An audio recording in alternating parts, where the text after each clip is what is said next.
भविष्यतवानम्ब सर्वे मिथ्या भिशंसिना।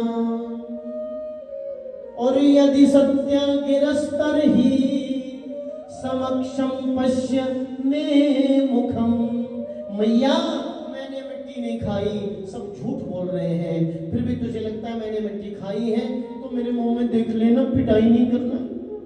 यशोदा मैया ने कान मरोड़ दिया, चल मुंह खोल। कन्हैया ने मुंह खोला। आज ऐश्वर्य शक्ति को मौका मिल गया। भगवान की ऐश्वर्य शक्ति है ना जी। जब यशोदा मैया कृष्ण का कान मरोड़ देती, कभी लाठी दिखा देती, कभी डांट देती, तो ऐश्वर्य शक्ति को बड़ा बुरा लगता। और भगवान की वो ऐश्वर्य शक्ति यशोदा से यही मन ही मन कहती, अरे योग वाले यशोदा, तू नहीं जानती जिसका तू बात बात पर कान मरोड़ देती, आखिर ये चीज क्या है। मुझे मौका मिलेगा मैं तुझे बताऊंगी। आज मौका मिल गया। जो ही यशोदा ने कान मरोड़ दिया, चल मुंह खोल। कृष्ण ने मुंह खोला तो कृष्ण के मुंह में यशोदा को करोड़ों ब्रह्मांड दिख गए, करोड़ों यूनिवर्स। पिक्चर थोड़ी यूं जूम हो गई तो अपने वाला यूनिवर्स, अपना ब्रह्मांड। इस ब्रह्मांड में 14 लोक। इन 14 लोकों में हमारा पृथ्वी लोक, 14 लोक, भू भुव स्व महाजन तव सत्य तल वितल सुतल तलातल रसातल महातल पाताल। इन 14 लोकों में हमारा भूलोक, हमारी पृथ्वी। पृथ्वी पर 7 द्वीप, जम्बू द्वीप, लक्षद्वीप, शाल्मली द्वीप, कुश द्वीप, क्रंच द्वीप, पुष्कर द्वीप, शाकत द्वीप। आजकल बोलते हैं 7 continents, Asia, Europe, Africa, north America, south America, Australia और अंटार्कटिका। ये 7 द्वीप। इन 7 द्वीपों में हमारा जम्बू द्वीप, हमारा एशिया। एशिया में 9 वर्ष, 9 वर्षों में भारतवर्ष, भारतवर्ष में ब्रजमंडल, ब्रजमंडल में गोकुल गांव, गोकुल गांव में नंद बाबा का 85 चौक का आंगन, और नंद बाबा के आंगन में यशोदा मैया कृष्ण का कान मरोड़ रही है और कृष्ण मुंह खोलकर सामने खड़ा है। ये दृश्य भी यशोदा ने कहां देखा? कृष्ण के मुंह में देखा। धीरे से कान छूट गया और चक्कर खाकर यशोदा मैया जमीन पर गिर पड़ी, बेहोश हो गई। थोड़ी देर बाद यशोदा मैया को जब होश आई, कृष्ण बोले क्या हुआ? मैया बोले तू कौन है? तू कोई मायावी है? ये क्या देखा मैंने? कृष्ण बोले क्या देखा मैया? बोले तेरे मुंह में मैंने करोड़ों ब्रह्मांड देखे। क्या? बोले ज्यादा बात क्या है? ब्रह्मा विष्णु महेश को मैंने तेरे मुंह में देखा। अपनी पृथ्वी, अपना ब्रजमंडल, मुझे और तुझे भी मैंने तेरे मुंह में देखा। कौन है तू? भगवान समझ गए, ऐश्वर्य शक्ति ने चमत्कार दिखा दिया। ऐश्वर्य शक्ति को आदेश किया भगवान ने, बोले जाओ यहां से। मैं मां का ईश्वर नहीं हूं, मां का तो मैं बेटा हूं। यहाँ वात्सल्य की जरूरत है, ऐश्वर्य की आवश्यकता नहीं है। यदि मां को पता चलेगा मैं भगवान हूं तो अभी गोद से उठाकर मुझे जमीन पर रख देगी, डरेगी मेरे से मेरी मां। मैं भगवान नहीं हूं, मां का तो यहाँ पुत्र हूं, यहाँ वात्सल्य भाव की जरूरत है। ऐश्वर्य शक्ति चली गई। कृष्ण बोले भैया मेरे मुंह में कुछ नहीं, तुझे विश्वास नहीं होता तो देख ले, ये देख मेरे मुंह में कुछ नहीं है। बोले तो मैंने क्या देखा? बोले तूने खुली आंखों से सपना देखा होगा। यशोदा मैया बोली बूढ़ी भी होगी, शायद ऐसा ही हुआ होगा, देख तो मेरे मुंह में कुछ नहीं। यशोदा मैया ने यूं हाथ कर दिया, बोले ना कन्हैया मुझे नहीं देखना, तू कहता है तो सपना ही होगा। यूं कहकर यशोदा मैया चुप हो गई। कन्हैया तो यशोदा मैया से लिपट गए, हिलकियों से रो पड़े। क्यों? बोले कैसी भोली है तू मां, तूने आंख के देखे पर विश्वास नहीं किया, जो आंखों से देखा उस पर तूने विश्वास नहीं किया, मेरे कहे पर विश्वास कर दिया। तेरा ये भोलापन ही तो मुझे पलने के लिए तेरे पास लेकर आया है, इसलिए तो मैं तेरे पास आया हूं। एक संत हुए हैं बिंदु जी, उनकी बड़ी प्यारी पंक्ति है। कि प्रबल प्रेम के पाले पड़ कर, भक्त प्रेम के पाले पड़ कर, प्रभु को नियम बदलते देखा, प्रभु को नियम बदलते देखा। अरे अपना मान टले टल जाए, अपना मान टले टल जाए, पर भक्त का मान न टलते देखा, भक्त का मान न टलते देखा। कि जिसकी वक्र भ्रिकुटी किलोमीटर में रहने वाले ब्रजवासी 21 किलोमीटर में सुरक्षित हो सकते नहीं। बोले जब भगवान ने गोवर्धन पर्वत को उठाया था, संतों का भाव ऐसा है, तो गोवर्धन पर्वत थे 7 कोस यानी 21 किलोमीटर, लेकिन जो उंगली पर धारण किया तो गिरिराज महाराज ने 84 कोस के ब्रजमंडल पर छत्र छाया कर दी थी। सब आगे पर्वत के नीचे भगवान युक्त कनिष्ठिका उंगली का नख उस पर पर्वत को धारण किए। 1 दिन हो गया, 2 दिन हो गए, 3 दिन हो गए, 4 दिन हो गए, 5 दिन हो गए और 6 दिन हो गए। ब्रजवासियों ने सोचा कन्हैया 7 साल का है, गिर न पड़े गिरिराज लाल मेरो पारो सो, पर्वत ना छूट जाए इसके हाथ से, नन्हा सा तो कन्हैया है। तो ब्रजवासियों ने अपनी अपनी छड़ियां लगा दी, अपनी अपनी सोटियां लगा दी, पर्वत गिर ना जाए। आज 7 दिन होने को आए। एक ब्रजवासी आया, कृष्ण से बोला कन्हैया 7 दिन हो रहे भैया तू सोया नहीं, थोड़ा आराम कर ले। दूसरा बोला हाँ बहुत दिन हो गए तू सोया नहीं, पलक भी नहीं झपकी तूने, आराम कर ले। कृष्ण बोले बाबा मैं नहीं सो सकता। क्यों? बोले मैं सो जाऊंगा तो पर्वत नीचे आ जाएंगे ना। एक ब्रजवासी सामने आया और बोला ओहो तो तुझे ये लग रहा है कि पर्वत तेरी उंगली पर टिके हुए हैं? बोले हाँ मेरी उंगली पर ही तो है। बोले ना कन्हैया,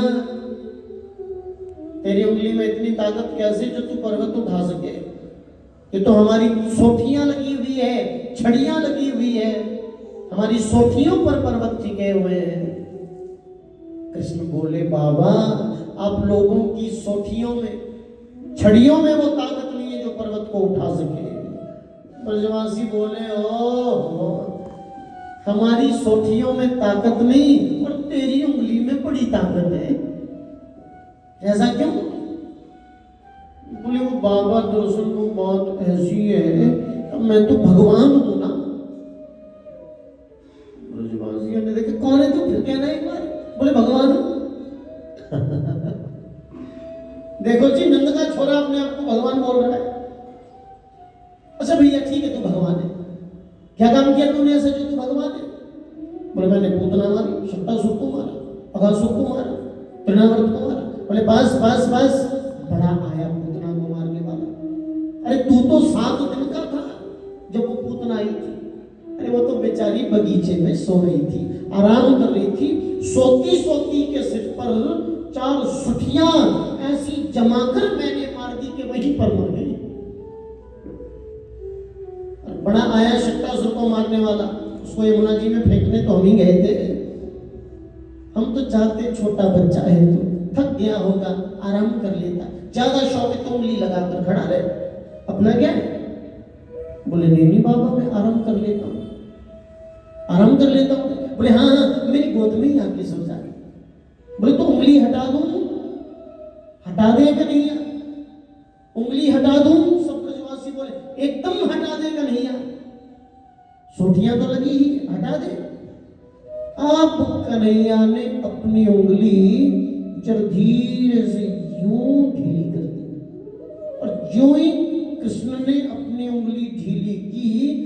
पर्वत नीचे को आने लगे, तर तर तर तर तर तर करके सब छड़ियां टूट गई, सब चिल्लाए, सब घबराए, अरे संभाल भैया, ये पर्वत नीचे आ रहे हैं, हम दबकर मर जाएंगे, खत्म हो जाएंगे, संभाल।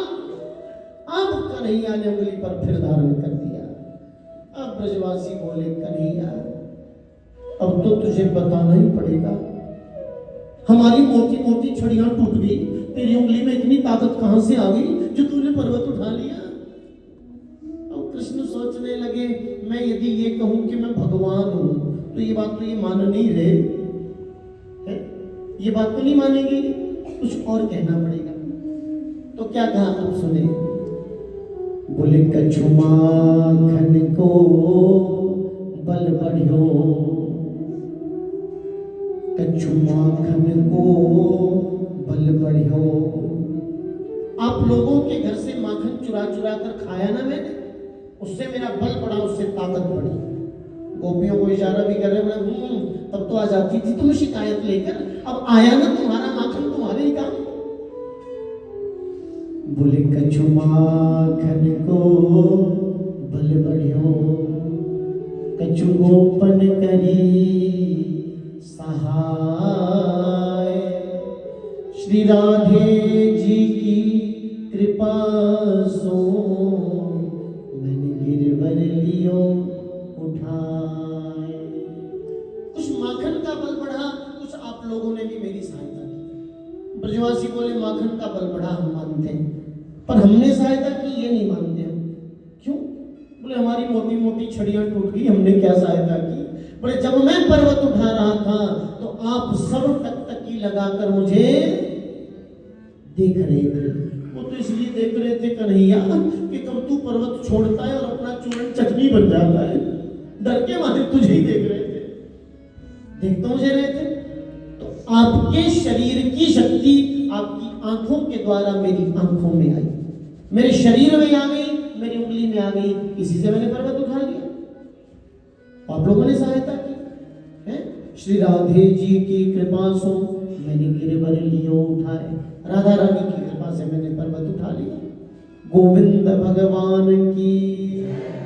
तभी एक ग्वालन सामने आई, 80 वर्ष वाली है, सामने आई और बोली, ओहो सोई तो मैं ना जानूं कि मुझे क्या हो गया आजकल। एक ने पूछा, क्या हुआ? ना जाने मैं कमजोर कैसे हो गई, मेरी शक्ति कहां चली गई। क्यों? क्यों रे नंद के छोरा, पहले माखन चुराता था, अब शक्ति भी चुरा रहा है। अब शक्ति भी चुराने लगा है। भगवान मुस्कुरा दिए, कैसे बोले ब्रजवासी है। गोविंद भगवान की। आज 7 दिन पूरे हो गए और प्रलय करने वाले बादल हार कर थक कर इंद्र के पास चले गए। इंद्र ने कहा, मैंने ब्रजमंडल में प्रलय करने को कहा था, अरे 7 दिन लगा दिए तुमने, पूरी पृथ्वी पर प्रलय कर दी क्या? तो ये बादल बोले, महाराज पृथ्वी की बात छोड़ो, वहां तो ब्रज में भी धूल उड़ रही है। धूल उड़ रही है कैसे? बोले, उसी 7 साल के भगवान कृष्ण ने ग्वाले में पर्वत उठा लिया, सबको सुरक्षित कर दिया। अब इंद्र ने ध्यान लगाया, ये है कौन? ध्यान लगाया तो मालूम हुआ, ओहो ये क्या कर दिया मैंने। अरे इसका जब जन्म हो रहा था, ये तो नारायण है, जब जन्म हो रहा था कन्हैया का, तो स्तुति गाने के लिए देवताओं में सबसे आगे मैं ही तो था। अब इंद्र आए दौड़े दौड़े, भगवान के चरणों में गिर पड़े। यहाँ 14-15 श्लोकों में इंद्र ने स्तुति की, 28-30 श्लोकों में स्तुति की है इंद्र ने। इक्षंतो प्रबोधारसि मूढ़चेतसो मयिवं पुनर्भुन्मतिरीशमे सति कि विशुद्ध सत्वं तव धाम शांतं तमोमयं ध्वस्तरजस्तमस्कं मायामयोऽयं गुणसंप्रवाहो न विद्यते ते गृह्णानुबन्धः। बड़ी स्तुति है। प्रभु अपराध मेरा अक्षम्य है, हो सके तो क्षमा करो। मैंने सबको मारने का प्रयास किया तो ये अक्षम्य अपराध है, फिर भी हो सके तो क्षमा कर दो ना। भगवान मुस्कुरा कर बोले, जा इंद्र, मैंने तुझे क्षमा किया। एक बार इंद्र रुकने ही लगा, बोले, लगी रही आस करूं ब्रजवास, तलहटी गोवर्धन की मैं। अब तो ऐसी आस ऐसा मन है गोवर्धन की बोले तू जा इंद्र, भगवान ने इंद्र को भेज दिया। तो ये 7 वर्ष की आयु में